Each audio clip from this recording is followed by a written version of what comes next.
Bonjour et bienvenue sur Medi 1 TV. Se dirige-t-on vers un scénario à la malienne pour le Burkina et la Guinée-Conakry? En tout cas, les deux pays semblent vouloir l'éviter car ils viennent de demander à la CEDEAO de leur prolonger le délai pour proposer un calendrier de transition. L'instance ouest-africaine entend envoyer de nouvelles missions dans ces deux pays avant son prochain sommet. Comment Ouagadougou et Conakry peuvent-ils éviter ces sanctions? On en parle avec notre invité.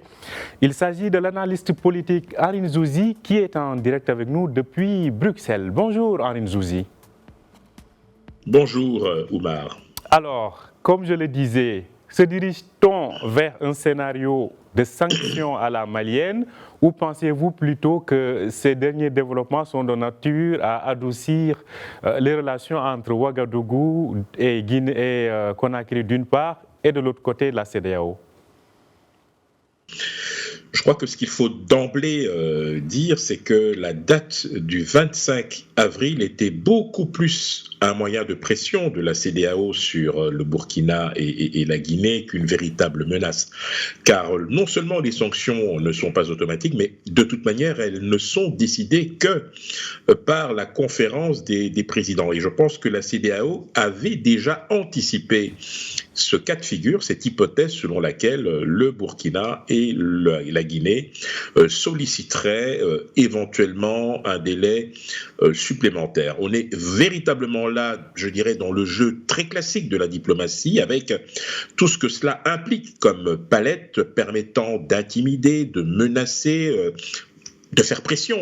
Et je crois que ça a marché puisque, effectivement, ces deux pays ont sollicité un délai supplémentaire pour pouvoir présenter un chronogramme qui soit suffisamment réaliste. Mais ce que l'on sait déjà, c'est que pour ce qui concerne la Guinée, c'est un échéancier de 3 ans qui avait été envisagé, ce qui n'est pas forcément, je dirais, dans le goût des autorités de la CEDEAO, qui, il faut bien le dire, et je pense que c'est une erreur, ont en tête un schéma préétabli, une sorte de modèle clé en main que l'on a vu au niveau du Mali et qui a voulu être imposé au Mali, on le sait, sans succès, c'est celle d'une transition qui n'excéderait pas 16 à 18 mois. Et donc, de ce point de vue-là, la CEDEAO devrait plutôt tenir compte des contextes et des réalités propres à chacun des pays plutôt que d'imposer, même dans, j'allais dire, ces différentes pressions diplomatiques, un chronogramme qui, de toute évidence, ne pourrait pas être adapté à chaque situation.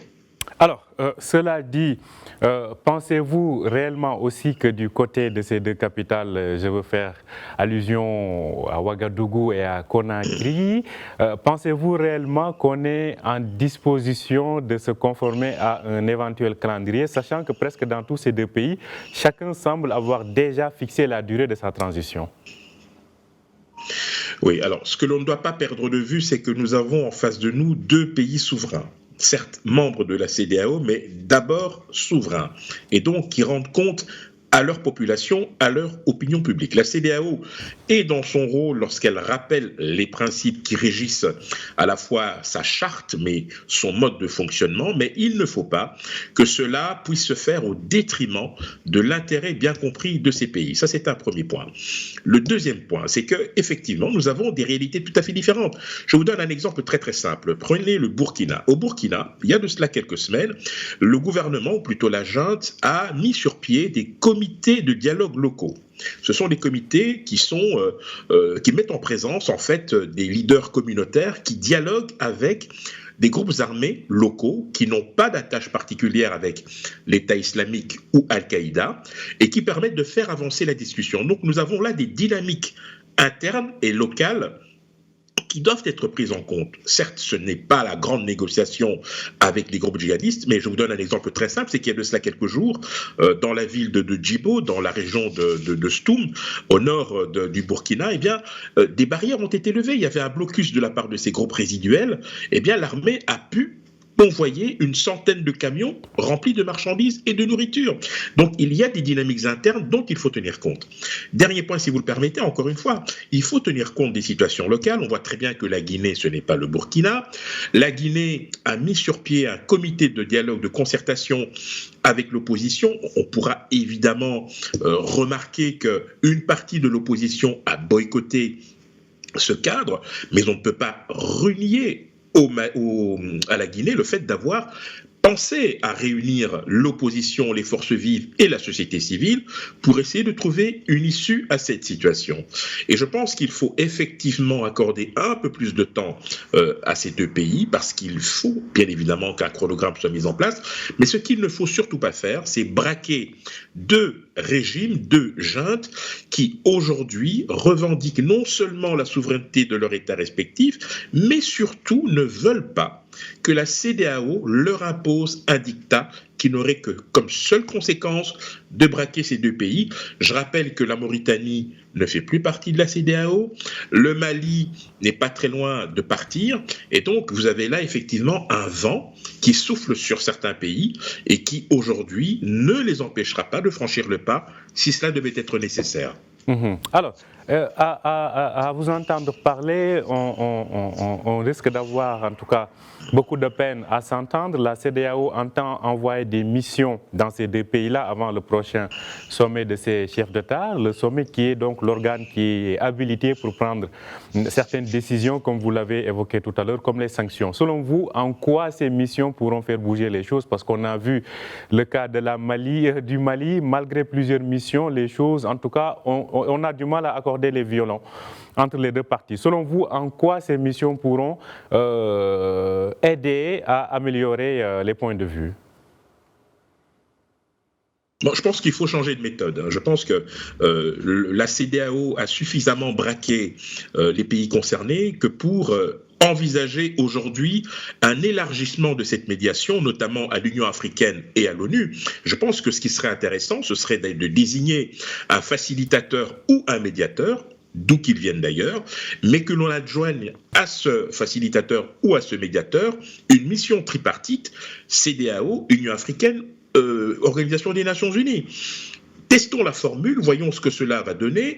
Peut-être qu'avec d'autres interlocuteurs, les juntes seront beaucoup plus réceptives à certaines demandes, mais là, pour l'instant, on est dans une partie du bras de fer qui peut aller vers une impasse qui ne sera profitable à personne. D'abord parce que les sanctions seront bien évidemment catastrophiques pour les populations. Elles toucheront d'abord les populations, mais ne toucheront pas la junte, même si individuellement, chaque membre est susceptible d'être frappé par ces sanctions-là, mais je pense qu'il faut d'abord, j'allais dire, épuiser toutes les voies de recours d'une certaine manière, c'est-à-dire donner la possibilité non seulement à Ouaga, mais aussi à Conakry de pouvoir aller le plus loin possible dans la formulation des propositions, sans pour autant, j'allais dire, faire un procès d'intention qui serait contre-productif et qui ne ferait que braquer toutes les parties en présence. Alors, cela dit, quand on voit aujourd'hui l'évolution des situations ou de la situation politique dans chacune de ces deux nations, de ces deux États, dans chacun de ces deux États, alors pensez-vous réellement qu'on est dans une installation dans la durée ou plutôt vraiment dans une transition limitée dans le temps? Alors, lorsque vous avez comme premier argument le respect nécessaire de la souveraineté des États, cela signifie que si une décision est prise sur le plan interne et concerne la population, le gouvernement et les institutions... Et de ce point de vue-là, on a l'exemple malien en tête, puisque le Mali avait annoncé une transition de 5 ans, vous connaissez la suite, levée de bouclier, sanction de la CEDEAO, et finalement le Mali a proposé une transition de 2 ans. De ce point de vue-là, on peut dire que des pressions ont effectivement marché. Nous risquons de nous retrouver dans le même cas de figure, puisque à l'heure actuelle, j'allais dire que le Burkina et la Guinée ont intérêt à gagner du temps pour présenter non seulement un chronogramme réaliste, mais on sait déjà que 3 ans sera inacceptable pour la CEDEAO, parce qu'entre-temps, vous avez d'autres problèmes, évidemment, qui surviennent. Au-delà de la gestion des questions sécuritaires, vous avez d'autres dynamiques internes qui se mettent en place et qui ne sont pas forcément j'allais dire, positives ou encourageantes et qui pourraient non seulement faire durer la crise, mais ouvrir d'autres fronts. Vous avez le front économique, social, déjà catastrophique, en plus du front militaire et le front terroriste. C'est très compliqué. Et donc, je pense que des dynamiques internes, si elles voient le jour, méritent d'être encouragées. J'ai donné tout à l'heure l'exemple des comités locaux de dialogue mis en place par les autorités du Burkina. Ce sont des pistes intéressantes qui méritent d'être encouragées. Ce n'est qu'un petit pas, mais qui va dans la bonne direction. Et je pense que là aussi, c'est un des devoirs, j'allais dire, non seulement de la Guinée, mais du Burkina, que d'envoyer des signes positifs, même s'ils ne sont pas prêts avec la feuille de route qui leur est demandée par la CEDEAO d'une certaine façon et la communauté internationale de manière générale. Alors, cela dit, avec le scénario malien, en tout cas, on a vu ce à quoi cela conduit. Justement, en parlant du Mali, pensez-vous qu'il n'est pas encore trop tard pour pouvoir recoudre les choses avec la CEDEAO? Écoutez, je pense que la porte du dialogue reste résolument ouverte. Nous ne sommes pas dans une rupture totale et consommée. Je crois que le calcul de la CEDEAO, c'est de laisser le Mali se faire sa propre expérience par rapport à ses nouvelles alliances et ses nouveaux amis.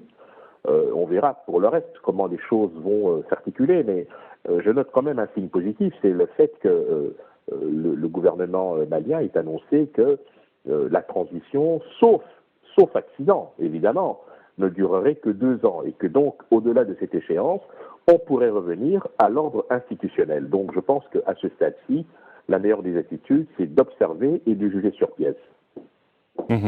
D'observer pour voir donc l'évolution de la situation. Alors, cela dit, élargissons un peu dans l'ensemble de l'espace de la CEDEAO. On a vu que quand même, on constate qu'au Nigeria, qui est la première puissance de cet espace régional ouest africain, une transition politique ou une alternance politique devrait avoir lieu bientôt avec l'organisation de nouvelles élections, du moment que l'actuel président ne devrait pas se représenter. Alors, mais quand on observe dans d'autres pays, il y a encore des flous qui persistent. Comment analysez-vous cette situation-là? Est-ce que ce ne sont pas des facteurs de risque qui risquent de compliquer encore une fois la donne dans cette région?